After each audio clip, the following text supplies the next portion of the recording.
Good morning. I just want, whoops, sorry about that. I'll hold it like this.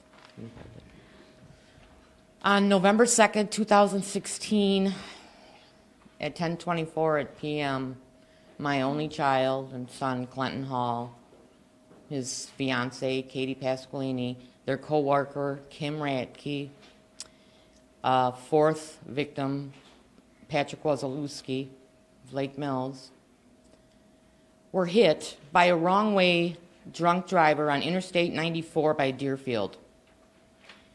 They had no chance as the drunk driver came up over the knoll, and there they were.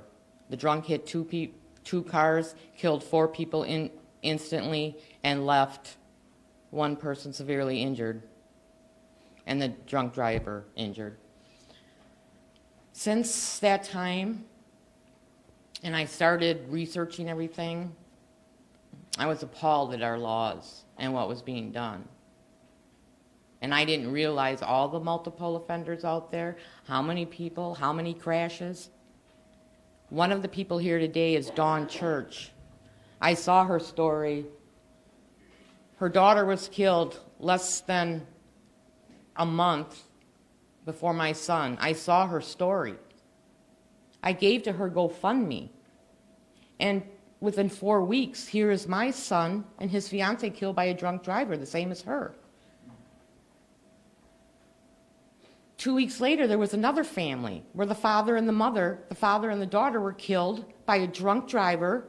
They were stopped to turn into their subdivision. And the father and the daughter and the one child survived, were killed instantly. That's when I started doing a lot of the research on this and was appalled at all the drunk driving cases out there and the people that are killed and how many are killed.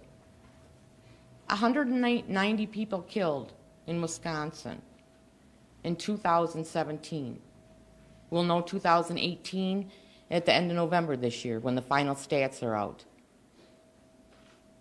190 people dead that lost their futures. All their families that have lost their future. I've lost my future. Clenton was my only child.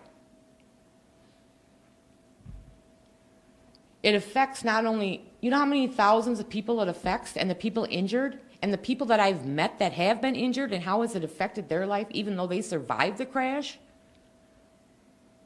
You are not safe on the Wisconsin roads at any time, 24/7.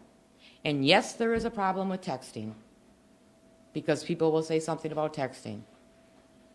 But drunk driving, we have the wrong way, they're swerving all over the roads, the speed, it's a never-ending issue. And if you look throughout this state and what is being done, nothing. 49 in the District of Columbia make a first-time OWI a misdemeanor. And that will deter, and I believe that will deter people. Maybe not the older people. We have got to get to our children and the younger people so that they realize this isn't the norm. It shouldn't be our culture. We can drink, yeah. Drinking and driving should not be our culture. And so what we need to do is immediately make this a first-time misdemeanor, and it will save lives. And I'm telling you, I have been angry, and I get angrier and angrier.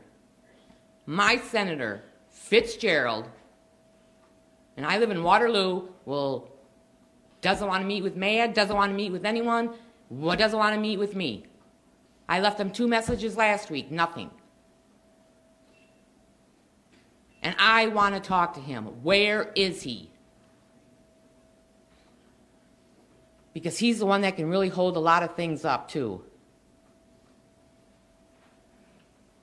And right now, I'm angry. My son should be here. My son and Katie should not have to have part of them in this little urn.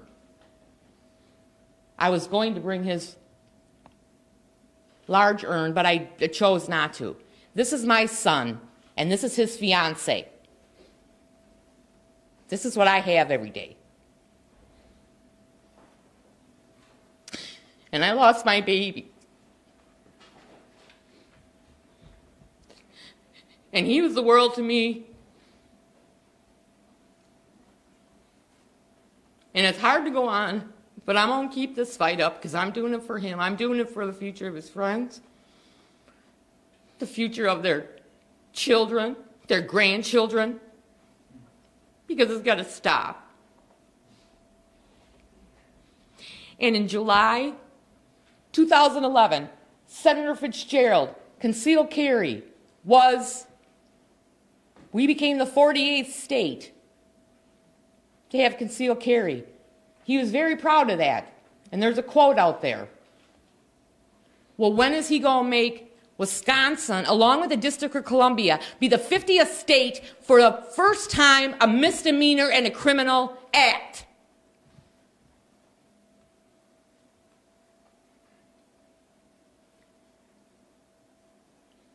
Because enough is enough.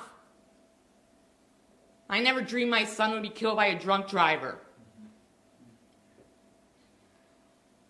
I had to worry about the bad roads. You have the police come to your house at 5 o'clock in the morning,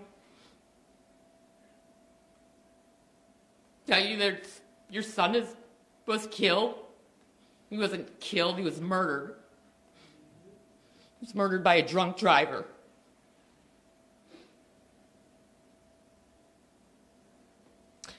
As they were just heading home from a work event,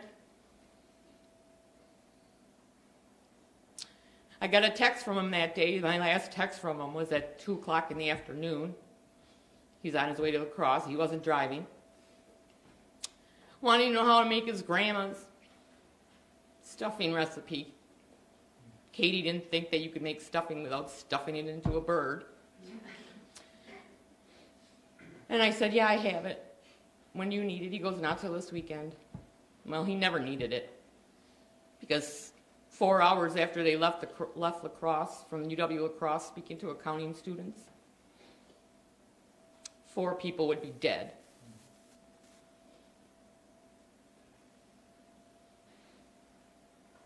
And I didn't take anyone to trade lives with me and what I have to live through and what I have to go through.